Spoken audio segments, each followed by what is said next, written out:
You can read an article that appeared in the San Francisco Chronicle on Saturday, March 6th of 1982, almost a year ago. The following story originally appeared in Newsday at Dateline, New York, and headlined, Reagan Choices Linked to Nazi War Criminal.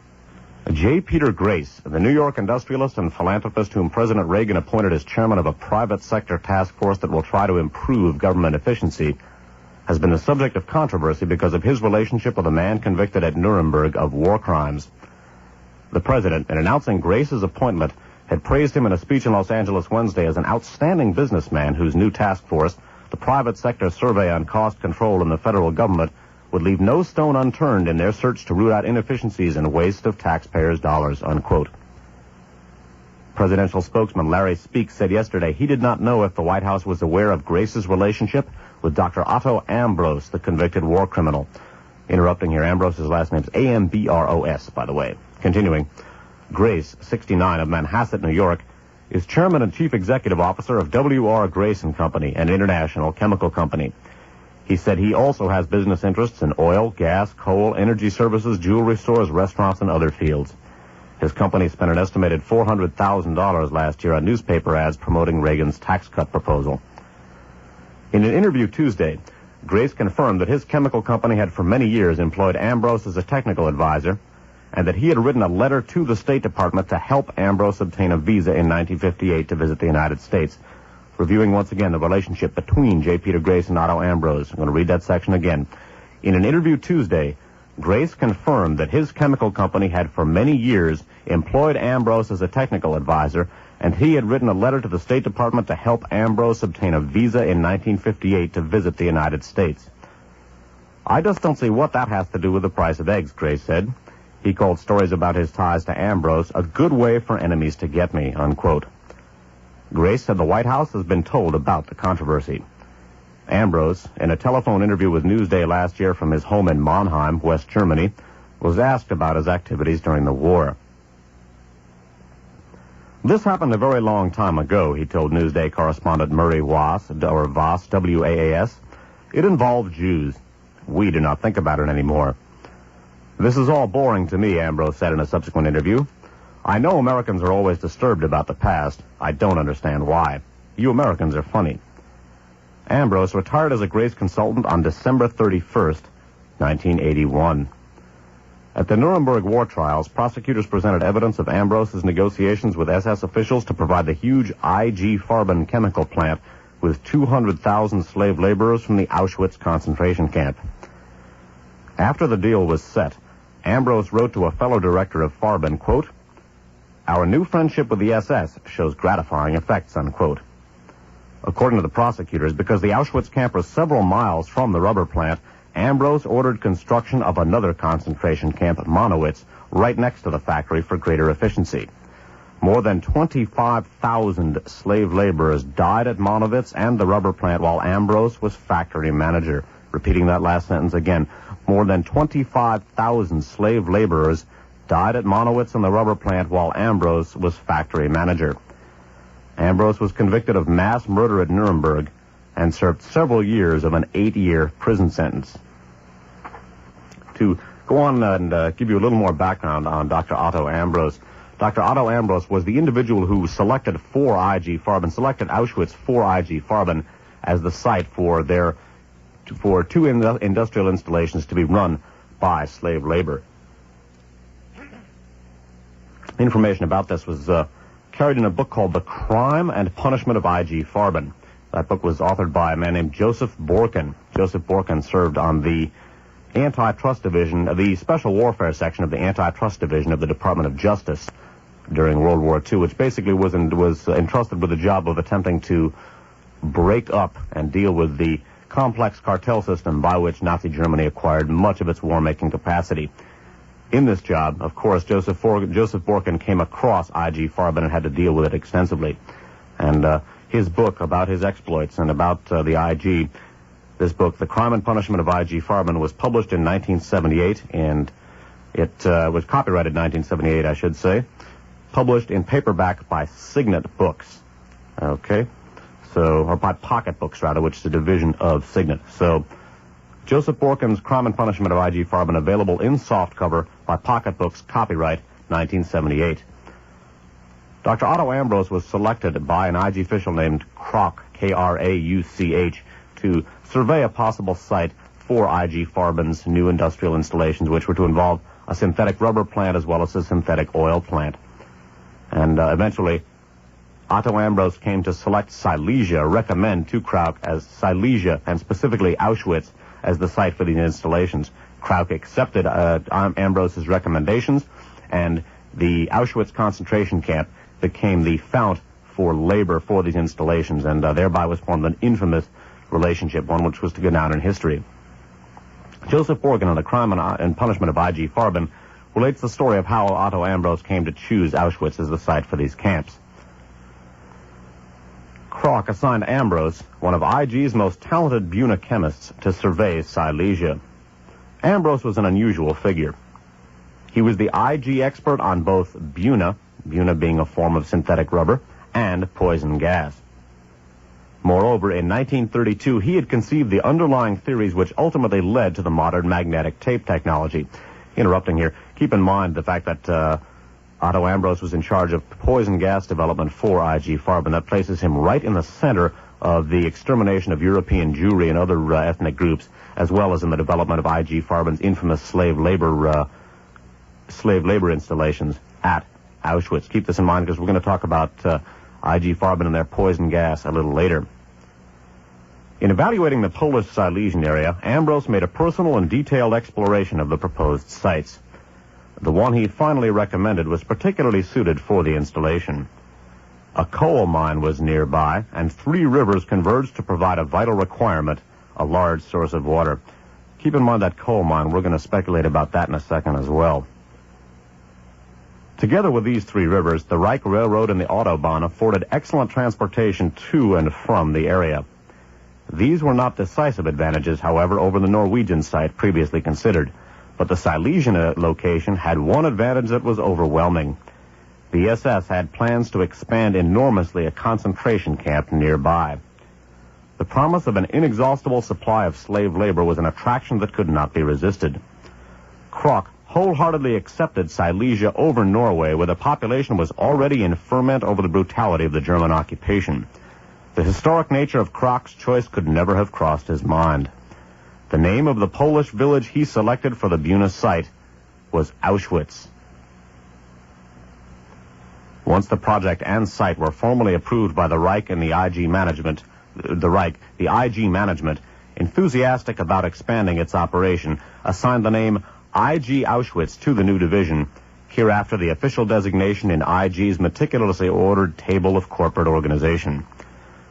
Technologically and economically, it was only natural that a synthetic oil plant be built as a companion to the rubber factory. For Bergius and Buna, high-pressure chemistry was the common ground. Accordingly, a large hydrogenation plant to convert coal into oil with a capacity of 778,000 tons a month was also begun. The IG directors selected Ambrose for the rubber installation and Heinrich Beutefisch for the gasoline plant at Auschwitz.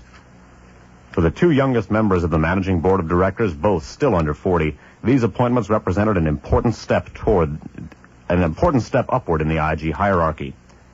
After all, it gave Ambrose and Beutefisch authority over the largest synthetic rubber and oil installation in the world.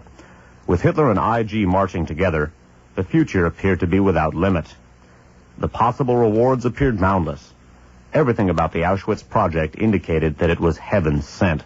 Interesting choice of words in light of the subsequent association between Vatican luminary J. Peter Grace, head of the American wing of the Knights of Malta, and the Dr. Otto Ambrose, the individual who came up with this apparently heaven-sent plan for building industrial installations at Auschwitz and availing themselves of Auschwitz inmates as slaves.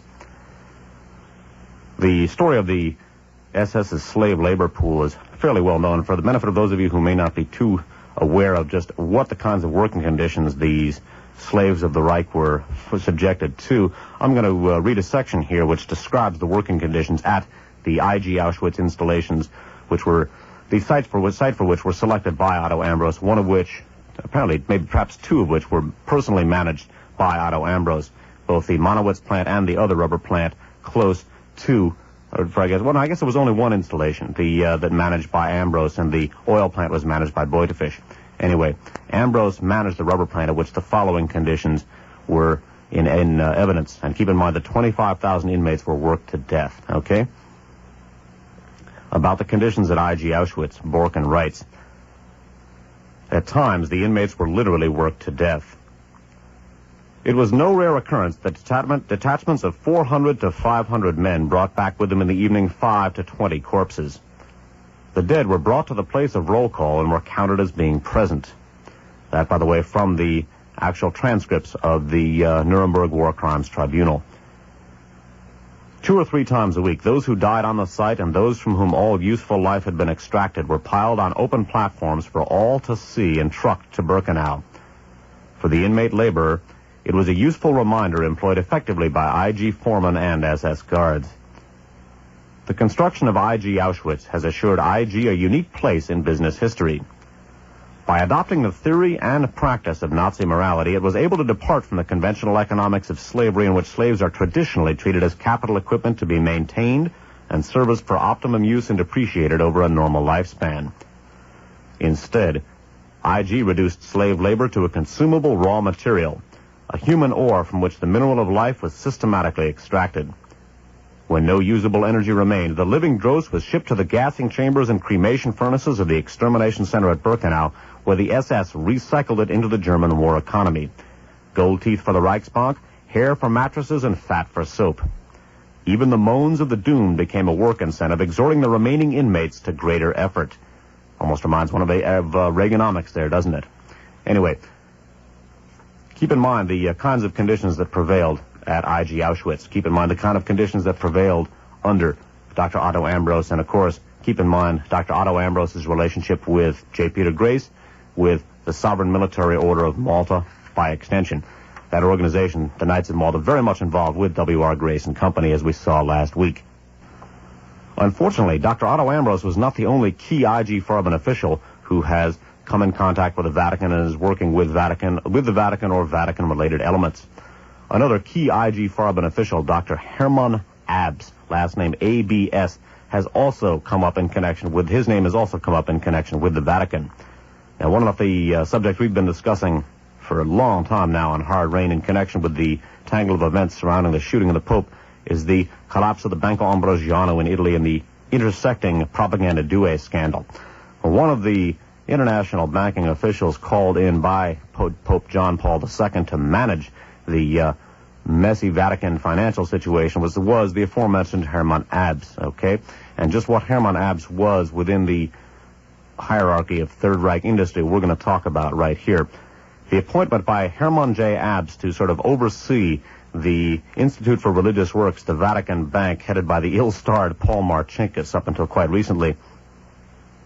The appointment of Hermann Abs to oversee that has been discussed in most of the major news media in this country. So if you go through the archives of your daily paper, you're likely to find that either find mention of that in late December or early January. And as I say, most major newspapers carried an account of the appointment of Hermann Abs to oversee the affairs of the Institute for Religious Works. He was appointed to a permanent advisory board, which is going to try and steer the IOR away from the kinds of financial tangles that have beset it to date. IOR, recall, for those who may be listening for the first time, is the Institute for Religious Works, the formal name for the Vatican Bank.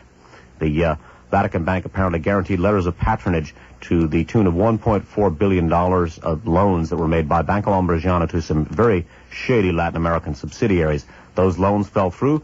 Banco Ambrosiano, Italy's largest bank, collapsed, and that has caused no end of problems for people high up in Italian politics and for the Vatican as well. One of the most informative articles about Hermann Abs and his appointment to oversee the functions of the Institute for Religious Works was carried in the National Catholic Reporter. This article, by the way, was researched for us by Ted Rubenstein. Ted Rubenstein's an excellent researcher from Palo Alto who's been sharing his research with us for some time. He is a graduate of the University of California at Berkeley, and we're all very fortunate to have access to his fine research. Ted got this from the National Catholic Reporter of January 14th, 1983. The article is by Mark R. Day, D-A-Y. He is NCR's West Coast correspondent. It's Dateline Los Angeles. It's headlined, Vatican Bank Hires Key Nazi Financier. The The Jewish organization based here demanded December 29th that Pope John Paul II remove Hermann J. Abs, a prominent German banker, from a special Vatican Bank advisory group.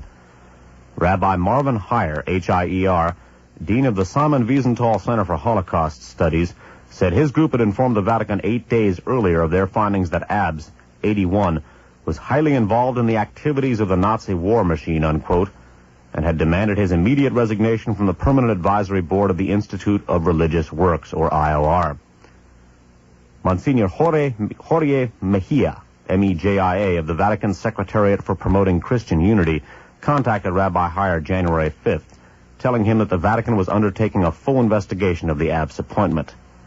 The investigation, he said, would be headed by Cardinal Agostino Casaroli, Secretary of State. Mejia also requested that Heyer send him a copy of a United States government report on the Deutsche Bank, completed in 1946, which details much of Ab's participation in that bank during World War II. The center has also received a letter from Archbishop Piao Lahi, L-A-G-H-I, first name P-I-O, the apostolic delegate to the U.S., assuring that, quote, proper attention is being given to the matter of your concern, unquote. Among the findings of the Wiesenthal Center and of Charles Higham, H-I-G-H-A-M, a leading expert on international banking during World War II, are the following. A U.S. Treasury report has called Abs one of the most important financial figures in the Third Reich and a man whose rise within the Nazi economy was phenomenal. Abs was a partner of Delbruck Schickler & Company, a well-known private banking house in Berlin, a favorite of Nazi leaders Hitler, Rosenberg, and Dahlöge, the former chief of the Gestapo. That last man's last name, by the way, is D-A-L-U-E-G-E. I've also seen alternate spellings of that. Continuing. Next section is very, very important. Abs served as chairman of the executive board of the Deutsche Bank, the largest bank in Nazi Germany during World War II. The Deutsche Bank provided the funds to build a rubber plant at the site of the infamous Auschwitz concentration camp. Repeating that passage again. Abs served as chairman of the executive board of the Deutsche Bank, the largest bank in Nazi Germany during World War II. The Deutsche Bank provided the funds to build a rubber plant at the site of the infamous Auschwitz concentration camp. Of course, that rubber plant was the aforementioned rubber plant founded there by Hermann Abs and by Otto Ambros and managed by him. Recall that at the Monowitz concentration camp that Ambros founded and managed, 25,000 Auschwitz inmates were worked. Well, 25,000 inmates were worked to death. We don't know how many from Auschwitz were worked to death before the construction of Monowitz. Continuing here with the NCR article, National Catholic Reporter article from January 14th. Abs also served on the board of the IG Farben conglomerate which built the rubber plant, and Abs was present, said Heyer, at a meeting of the board of directors when they discussed longer hours and the use of prisoners of war to meet production demands during a labor shortage. Interrupting again, recall that concentration camp inmates were the standard work fare for IG Auschwitz, and apparently here Abs also was there to help negotiate use of prisoners of war in this capacity as well. Broadcasting from Foothill College, this is KFJC, Los Altos Hills. IG Farben controlled a subsidiary known as Degesh, D-E-G-E-S-H, which produced Zyklon B, the chemical used to exterminate millions of Jews between 1940 and 1944. In 1950, when Konrad Adenauer became the first chancellor of the new Federal Republic of West Germany, he nominated Abs as foreign minister. The French, though, vetoed the appointment. On the basis of the evidence presented here, said Heyer, Hermann J. Abs, a key official in the Nazi war machine, does not have the moral credentials to represent a spiritual institute such as the Vatican. A spokesperson at the Apostolic Delegation in Washington, D.C., told NCR that because Abs is a German, the matter would be handled by Vatican officials rather than through Lahi's office, L-A-G-H-I. Recall that the IG Farben Degesh subsidiary, which manufactured Zyklon B, of course, that goes right back to Dr. Otto Ambros. Dr. Otto Ambros was in charge of IG Farben's poison gas development. Hermann Abs, one of the key managing directors of IG Farben. Recall that Hermann Abs' Deutsche Bank put up the venture capital to build IG Auschwitz, the site for which was selected by, or recommended by by Otto Ambros, selected by this fellow Krauk on Ambrose' suggestion. Okay, and recall that Ambros managed the synthetic rubber plant there. 25,000 Monowitz inmates, and we don't know how many Auschwitz inmates were worked to death at that installation. Keep in mind that Hermann Abs is now helping to oversee the day-to-day affairs of the ill-starred Vatican Bank. One of the most disturbing aspects of having these key IG Farben Nazi war criminals affiliated with the Vatican or connected to it in some way is the fact that the Pope himself, John Paul II, during World War II, worked at an IG Farben installation in Poland, which may have been one of the IG Auschwitz factories. Recall that there were synthetic rubber and oil plants there. There may have been other industrial installations as well. We know, and from information we're about to cover here, that Pope John Paul II, during World War II, worked at an IG Farben installation in Poland. We don't know whether it was one of the IG Auschwitz installations. It may have been. We're going to talk about the implications of this in a minute. Information about the Pope working for IG Auschwitz was contained in an article carried on the San Francisco Chronicle on Wednesday, January 12th of 1983. It was carried in most other major papers as well. This is a UPI story, datelined Los Angeles, and headlined, Pope Once Slaved for Vatican Aid's Firm. A German banker who sits on a Vatican advisory board was an executive of a company that owned a stone quarry where Karol Wojtyla, now Pope John Paul II, was forced to work in Nazi-occupied Poland, documents show. A Jewish group that is seeking the removal of Hermann Abs from the Vatican Bank Advisory Board provided United Press International with transcripts of testimony given in 1945 before a Senate subcommittee and information from a biography of John Paul published in 1979. In a sense, Abs was the Pope's employer, said Rabbi Marvin Heyer, head of the Simon Wiesenthal Center. The center, which charges that Abs was a financial power behind the Third Reich who personally benefited from the expropriation of Jewish and Polish property, has been trying to force the Vatican to rescind his appointment. The Vatican said last week that it was investigating the allegations. In a report titled, Elimination of German Resources for War, the subcommittee of the Senate Committee on Military Affairs said Abs was a director of Deutsche Solvaywerke AG, a Belgian conglomerate that was controlled by Germany after Belgium fell in 1940. Interrupting very briefly, Deutsche Solvaywerke AG is as mentioned here, a Belgian-based chemical conglomerate.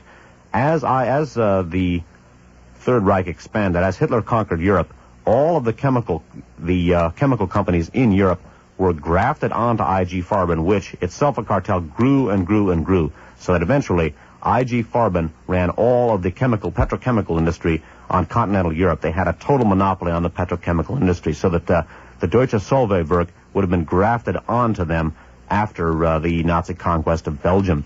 And the Deutsche Solvay, the Solvay factory, had an outlet or a subsidiary in Poland that was in the vicinity of IG Auschwitz. It was certainly close enough to the city of Krakow, which is near Auschwitz, for the Pope to work there. So we don't know if this was IG Auschwitz, but keep this in mind. Keep in mind that the Solvay chemical factory, like all chemical firms in continental Europe, came under the stewardship not only of Nazi Germany, but they became actually part of the growing IG Farben chemical cartel, of which Otto Ambros was a key member, of which Hermann Abs was one of the main managing directors. Continuing here with this Chronicle article from January 12th of 1983. According to John Paul II, a pictorial biography published by McGraw-Hill, the future Pope was compelled to work during World War II at, quote, the stone quarry linked with the Solvay chemical works, unquote.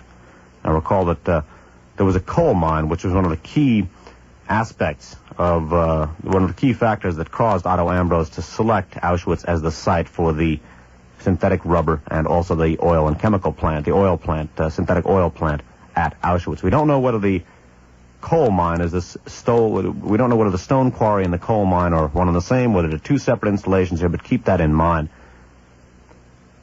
Repeating here this last passage. According to John Paul II, a pictorial biography published by McGraw-Hill, the future Pope was compelled to work during World War II at, quote, the stone quarry linked with the Solvay chemical works. Under the Nazis, Poles were forced to work under the threat of confinement in prison camps. The Senate report also said Abs was chairman of a mining subsidiary of Solvay. The Wiesenthal Center said that it was not clear whether the Pope worked for that particular company, but that the quarry was run by the parent firm of which Abs was a board member. Okay, that parent firm being Solvay, which in turn was owned by IG Farben, of which Abs, as we've seen, was a member of the board of directors. Abs, now 81, was chairman of the Deutsche Bank from 1940 to 1944. Okay, so we know that Pope John Paul II worked at a stone quarry owned by the I.G. Farben-controlled Solvay chemical factory. We don't know whether that was the coal mine, or you'd think that they would distinguish between a stone quarry and a coal mine, but sometimes these details do get mixed up. Now, we also don't know just what it was that Pope John Paul II was doing at the I.G. Farben subsidiary in Belgium. We don't know whether this was I.G. Auschwitz as well. Now, the Pope was in Krakow, which is very near Auschwitz, which is the Polish name for Auschwitz. And confirming some of the information, this excerpted from the book mentioned in the text of that Chronicle article. This is from Pope John Paul II, a pictorial biography authored by Peter Hebblethwaite, Hebblethwaite, and a man named Ludwig Kaufmann, Kaufmann, and also with the collaboration here of Dr. Alois Anklin, Anklin, and Dr. Reinhold Lehmann, Lemann. Okay, a brief excerpt from Pope John Paul II, a pictorial biography. This published in hardcover in 1979 by McGraw-Hill. In 1942, Wojtola's studies took a completely different direction. He became a student of theology in the underground seminary run by Archbishop Sapica, S-A-P-I-C-H-A, while continuing to work at the Solvay factory. He has never fully explained what made him decide to become a priest. And still later here, the events of the 6th of August, 1944, showed just how dangerous his decision was and left him immured in the Archbishop's palace until the liberation. What happened was this. A few days after the Warsaw Uprising, Gestapo and SS units descended upon Krakow and arrested all males between the ages of 15 and 50. There were sounds of shooting in the streets. Wojtola stayed in his flat in Tajnika Street and prayed. The house was not searched. But from this Black Sunday onward, the Archbishop decided that the seminarians would live in his palace and sleep on makeshift beds in the drawing room. They would not emerge until the Germans had gone. But having abandoned his work at the Solvay factory, Wojtola was now without an Arbeitskarte and was therefore a non-person. Okay, so it appears from the description here that calling Pope John Paul II a slave is exaggerating things somewhat. Apparently he was not an inmate at the concentration camps and not a slave. No doubt he worked under difficult conditions, but he did have an Arbeitskarte and was not confined within a concentration camp. So, again, the relationship between, or the exact nature of the activities of John Paul II at the I.G. Farben installation in Poland remains to be seen. It also remains to be seen whether the Solvay stone quarry, again, Solvay part of I.G. Farben, and Krakow being near Auschwitz or Auschwitz, whether that was, in fact, in any way connected with or was, in fact, the Monowitz or the Auschwitz, I.G. Auschwitz. We don't know whether I personally don't know whether the Solvay stone quarry was actually part of the I.G. Auschwitz installation, or whether I.G. Farben had other installations in Poland and in the Krakow area. Anyway, all of this certainly worth keeping in mind. Before terminating the broadcast today, I'd like to sum up for just a minute what we've looked at. We began by reviewing J. Peter Grace and his role with the Knights of Malta, the military wing of the church, and, in turn, the profound role wielded by his company, W.R. Grace and Company, with the Knights of Malta. After that, we took a look at the close working relationship and friendship between J. Peter Grace and Dr. Otto Ambrose, J. Peter Grace being head of the American wing of the Knights. Otto Ambrose, of course, was one of the key functionaries and member of the board of directors of I.G. Farben. He recommended, and his recommendation was followed up, that Auschwitz be used as the site for some contemplated slave labor installations by I.G. Farben. He was I.G.'s expert for poison gas and for synthetic rubber, also helped develop magnetic tape technology. We took a look at some of the horrendous working conditions that prevailed at I.G. Auschwitz. We then took a look at the appointment of Dr. Hermann Abs as a member of the Oversight Committee for the Institute for Religious Works, the Vatican Bank. Hermann Abs, also like Dr. Otto Ambrose, a member of the board of directors of I.G. Farben. As president of the Deutsche Bank, he put forth the venture capital to build the synthetic rubber plant that Dr. Otto Ambrose managed at I.G. Auschwitz. That Monowitz installation, 25,000 inmates. At that Monowitz installation, 25,000 inmates were worked to death. We also took a look at the fact that the I.G. Farben Company manufactured the poison gas that was used to eliminate the Jews. That, of course, fell under Otto Ambrose's stewardship. We also took a look at the fact that Pope John Paul II worked for an IG Farben subsidiary called Solvay Chemical Company. He worked at a stone quarry owned by Solvay. Solvay being a subsidiary of IG Farben, as were all chemical companies in Europe under the domination of Europe by the Nazis. We don't know whether the Solvay factory, where the Solvay quarry where the Pope worked, was part of the IG Auschwitz installation, which was managed by Otto Ambros and funded by Hermann Abs.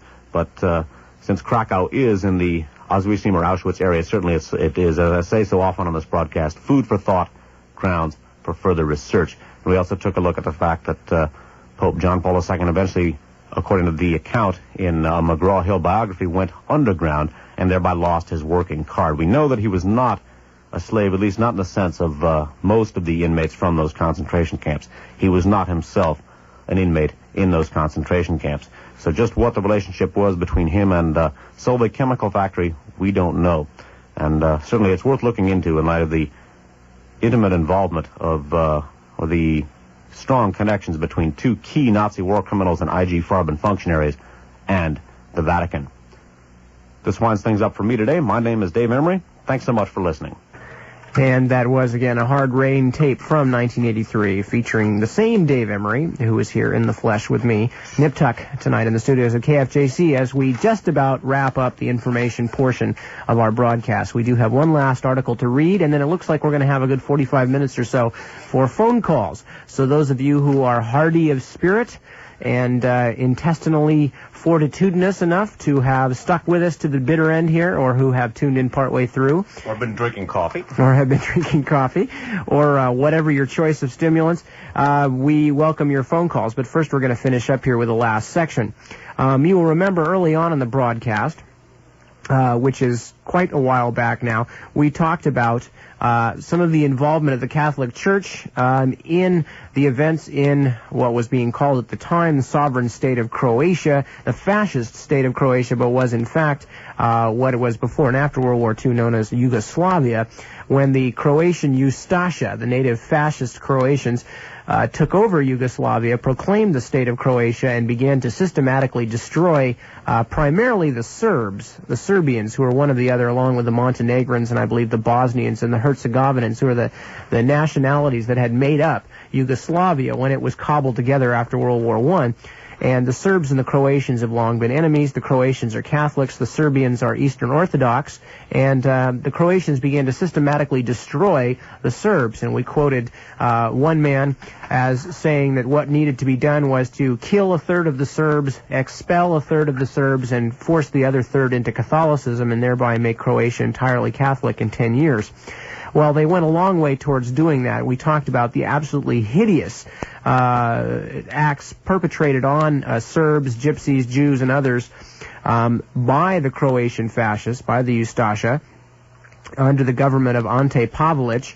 And we talked later on in the broadcast about a Father Draganovac, who was a key liaison between the Vatican and the Pavelic government, and the fact that the Vatican did virtually nothing to curb the excesses of the so-called Catholics of Croatia. Well, beyond that, it actually had it not only winked at the Pavelic government, but had, for all intents and purposes, a working relationship, as Draganovic's position indicates. Draganovic also a key figure later on in the rat line. Yes, and we mentioned that when the British envoy brought up some of the terrible things going on in Croatia, Pope Pius XII referred to Ante Pavelic, the head of the Croatian fascist state, as a much maligned person. Meanwhile, at the same time that he was talking about the true Ustasha is a man who can take a knife and rip a baby from the womb of its mother, and they were chaining people together with a wire and throwing them off of cliffs and then throwing hand grenades down on top of them and having throat-slitting contests and things of this nature. A much maligned person. Anyway, one of the men whose involvement with the Ustasha government has been a source of some controversy was a man by the name of Cardinal Stepinac, S-T-E-P-I-N-I-C.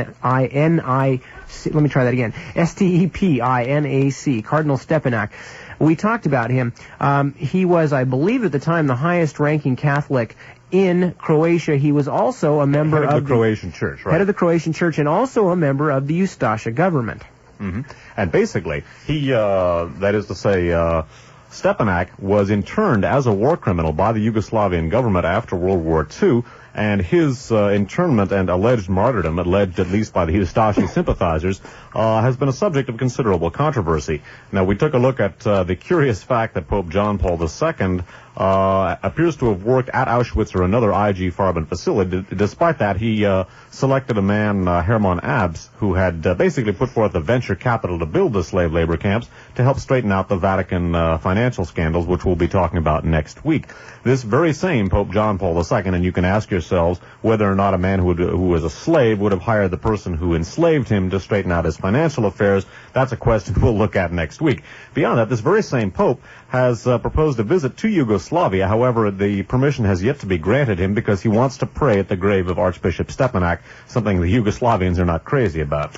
Also, this same Pope, Pope John Paul II, on the death of Cardinal Cook of Chicago, who was one of the most archly conservative of all the American cardinals and was reputed to have garnered a small empire for himself in terms of money and political clout in Chicago, and was also reliably said to have behaved in many ways that were entirely unkeeping with his status in the church.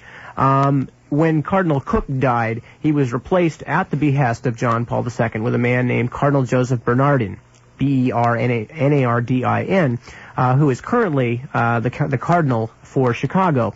And we have a letter here that was published in Croatian Voice, a Croatian newspaper, but was also sent to Cardinal Bernardin. Croatian Voice, by the way, is a publication based in Canada, and it's very closely linked with Ustashi and routinely expresses tremendous sympathy for Ustashi, including a great outpouring of sympathy for the recently extradited Andrei Artukovic. That's right. Another man who is responsible for the deaths of many, many people. By the way, we should also mention research credit for this goes to a listener who was kind enough to send this in. Now, in case, just to give you a hint in beforehand, if you have trouble waiting with me through this particular letter, written in I'm not sure if it's the translation, if it was originally in Croatian or what, I imagine it was in English, but sometimes a little awkward in terms of its wording. Basically, what this man is doing is commending Cardinal Bernardin for supporting a Catholic observance of the death of Cardinal Stepanak. Again, as we talked about, a member of the Ustasha government that was responsible for these famous throat-slitting contests and other things. Specifically, here Cardinal Bernardin is presiding over a mass in honor of Stepanak. So it's a considerable gesture on the part of the Archbishop of Chicago toward a man who basically was participating in one of the most brutal regimes in the history of the human race. Again, a letter from Croatian Voice of February 15th, 1985. It's addressed to Cardinal Joseph Bernardin, Archdiocese and Chancery of Chicago.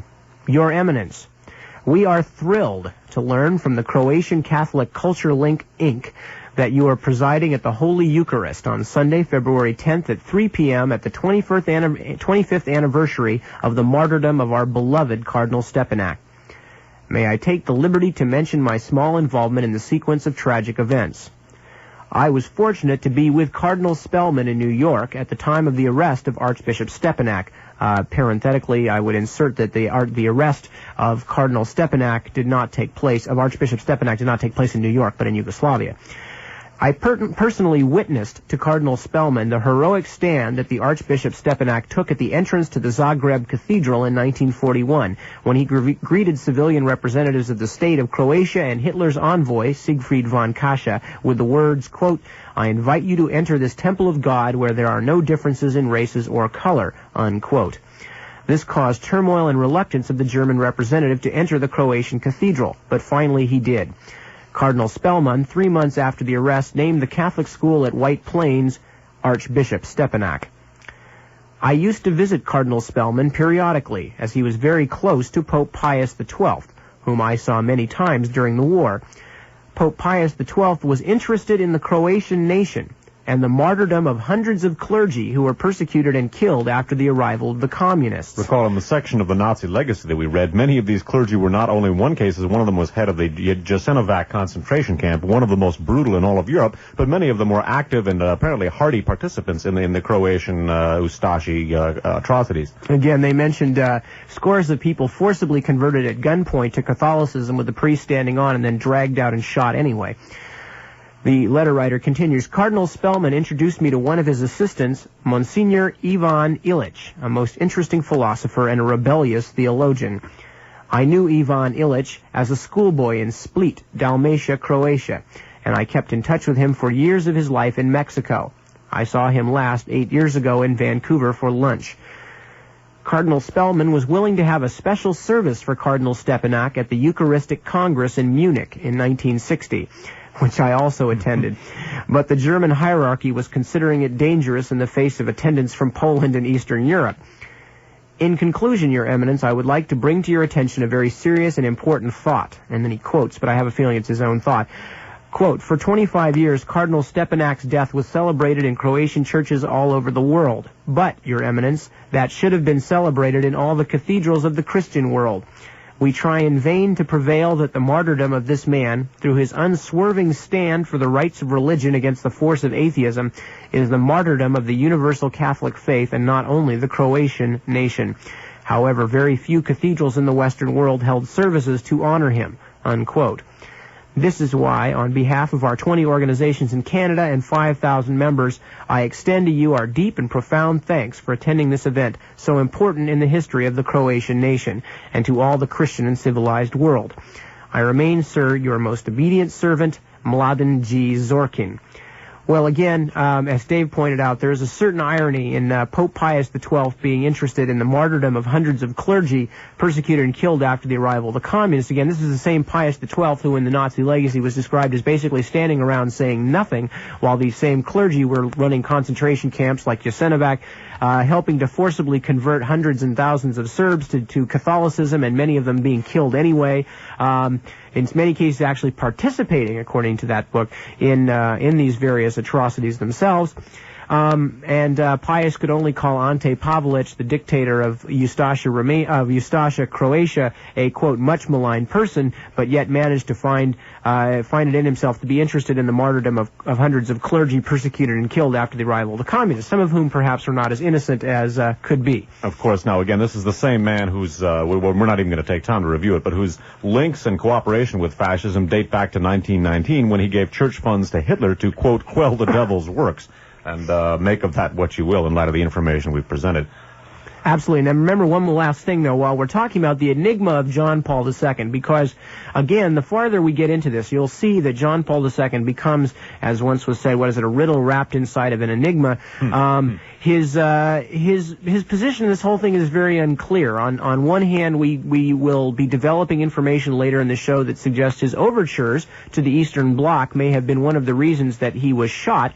Then again, on the other hand, we're looking at the information, as Dave mentioned, about his rather questionable past during World War II, his appointment of Hermann Abs to oversee the Vatican bank scandal, which is rather like sending in a weasel to count the chickens, and his appointment of people like Joseph Bernardin, who can find sympathy in their hearts for Cardinal Stepanak, and John Paul II's own seeming plan to go and pray at the grave of Cardinal Stepanak. So, again, the focus for much of the show, even though not explicitly, will be implicitly on the very personality of Pope John Paul II, the man whose attempted assassination, or apparent attempted assassination in 1981, is the springboard for this whole work. Okay, well, I think rather than take some precious time for phone calls to sum up, because we've been doing that sort of as we go along, we'll provide a brief summary of this show at our program 1 week from tonight. By the way, for those people who may have just tuned in, what you are hearing is the concluding part of the first of a 5-part, 5-hour-apiece series detailing the events surrounding the shooting of Pope John Paul II in May of '81. The next programs are going to be on 4 successive Thursdays in May, the 8th, 15th, 22nd, and 29th from 7 p.m. to midnight inclusive. And we will sum up the information on tonight's broadcast at the beginning of next week's, because we do have some time for phone calls and don't want to waste.